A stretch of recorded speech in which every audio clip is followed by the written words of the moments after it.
I associate it with Quantic. My only association there, my definition of zombie there is that they died and they came back, and that's either Jesus or a zombie. From what I know. What I know. So, so yeah, zombie Quantic, or we can call it Jesus Quantic. But I think I like the zombie Quantic ring a little bit better, and it gets a little bit less political. Yep. So that's my opinion. Dude, I just moved this fan and it's like really blowing, so I'm gonna move a little bit. Yeah, I think we might be getting some mic. Yeah, I think I hear it in the mic, so I want to fix that. And if we hear it, it's gonna be a lot worse to anyone on the other end. It's a little bit warm. Yeah, we got all these lights on and stuff, and there's of course no AC here, so it gets a little toasty sometimes. At least it's in the a little summertime. warm. It makes me and Nick angry, so look out. We might start punching each other pretty soon. It can happen. Yeah, we should just open a window, dude. Why don't we do that? Why don't we think of that? Do these open? No. Dude, I was up here during that hurricane. Yeah. Hurricane Sandy. I was up here, and the entire block went out, like a square foot. A square foot? Like a square. Like a giant square of a giant block. Everything was dark, and it was right when I just unplugged something, so I thought it was me. You're like, it broke. Yeah, I'm like, what just happened? I broke New York. Like, my monitor's not turning on, and I look outside, everything's dark. Like, oh, that would explain it, wouldn't it? Yeah. Okay, so Phog versus Massan. If you're looking for the bracket, I think it's in the title of the Twitch chat. Cool. And can we turn game music up a little bit, by the way? I can't really hear it that well. And that'll help I think it is up. I think there's yeah, check your settings, Nick, there. Options. Yeah, I mean, I'm definitely hearing it. It's louder than the game sound right now. Oh, yeah. Oh. Oh, yeah. Yeah. See, now you can really feel it. Now it gets in your mind. Sets the mood. Hey, man. At the end of the day, what's really going on here? We got two alien races on a map trying to destroy each other. And this is the music that fits that. So both of these players did my favorite ZVZ build. You just got 15 pull, 17 hatch, and then you get the gas. Maybe it was 14 pull. I wasn't looking at it. But the idea is it's pull hatch gas. Very, very safe and very solid. You're never going to be behind against anything. Hatch first. You're going to have exactly the same amount of workers as long as you don't make any Zerglings. You're often going to have a little bit later speed by like 5 seconds. Sure. But it's basically there's no reason not to do this build for the most part. The larva inject timings are a little bit different, so it's slightly worse for like a speedy null-in. But you can still make it work. Okay.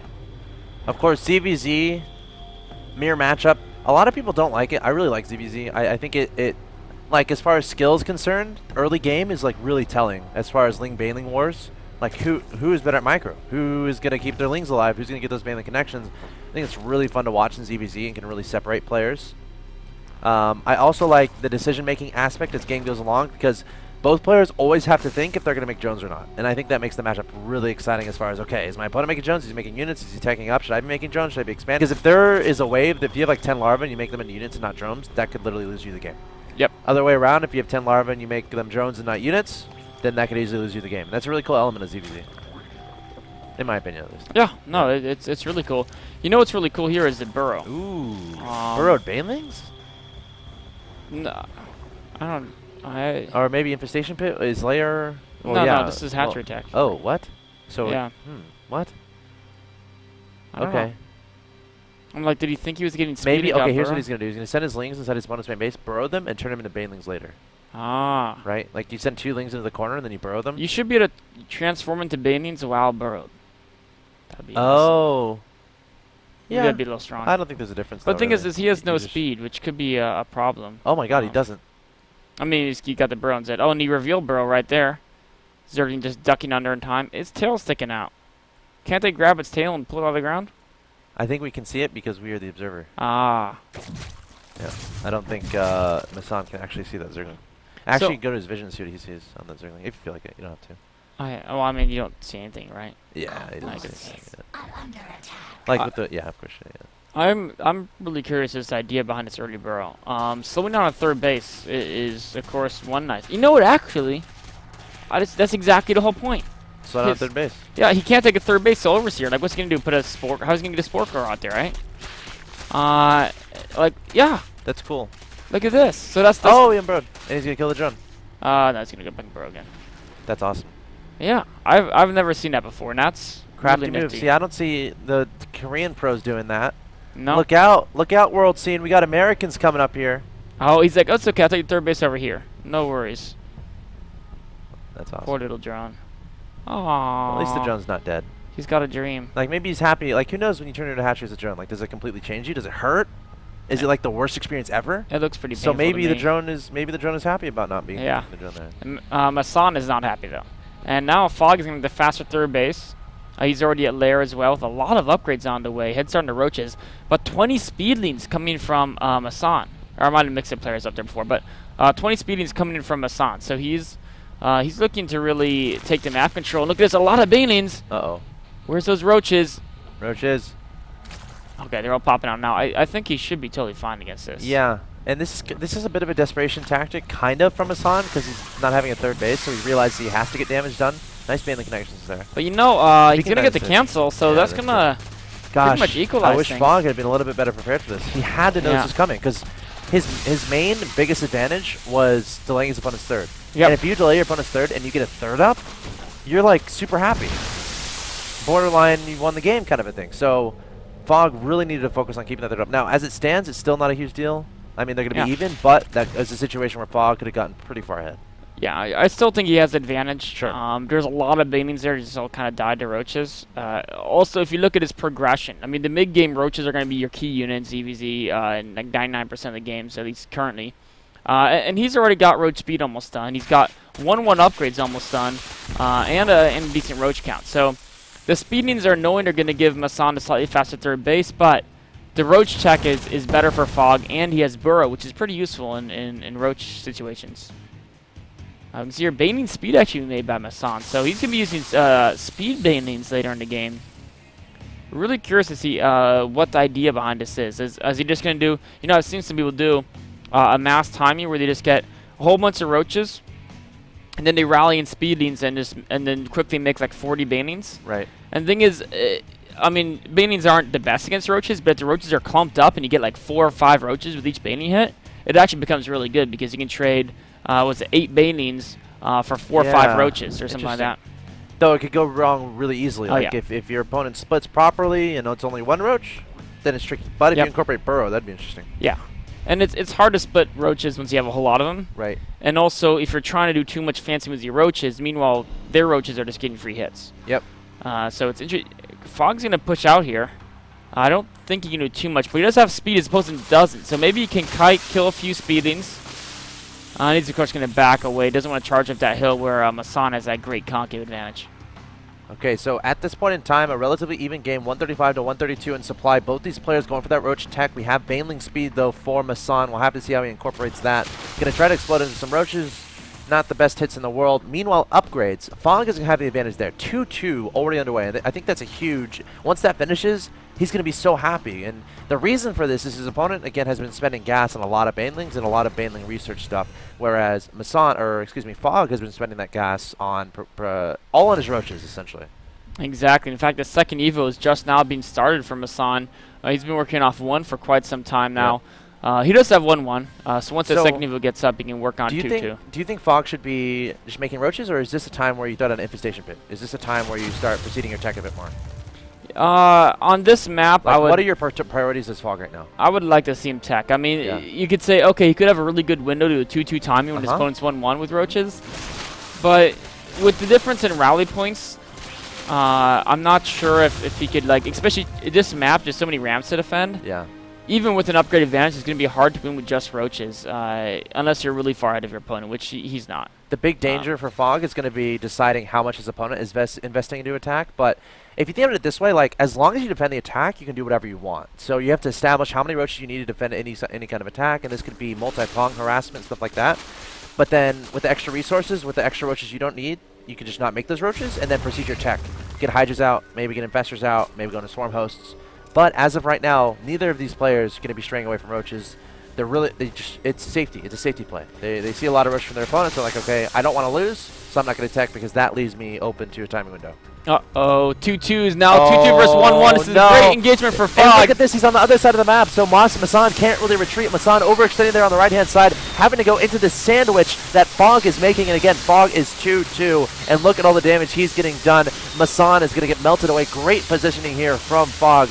And now Phog can make any decision he wants. He can drone up his third. He can make more roaches and try to win. He could just tech up. But this is a time where you make a decision and you make a decisive decision. I'd like to see Massan use his burrow and movement right there. Oh, he knew there was no overseer. That's true. I mean, yes, they can make one, but at least you buy some time. Oh, he didn't quite have burrow movement finished yet, so he did have burrow though, I think. So.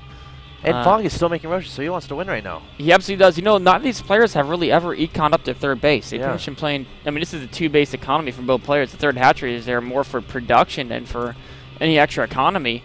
The upgrades are going to be even now, and Phog, of course, has a significant unit advantage, 54 roaches to 20. But with the concave, is it possible for Massan to defend? Does he have any? He has burrow. That's great. He can burrow the weakened roaches, but Phog is going to be focusing on not A-moving. He wants to get as close as possible and then move, and that's what he's trying to do there. Reconsidering coming back, and he's going to get a great surround onto Massan. Look at this, just cuddling in close with Massan and then spitting acid on him. That was a cool move by Massan to try to make this hold, killing the rock wall. Good idea, but not going to work. Yeah, I kept about 8 of the roaches out there. You know, that came down to Phog realizing he had that, well, right when he finished 2-2. Like, he can kind of guess that he had an advantage there because you can click on your opponent and see what their upgrades are at, see if they're at 0-1 or whatever. You can know how many evolution chambers they're working on.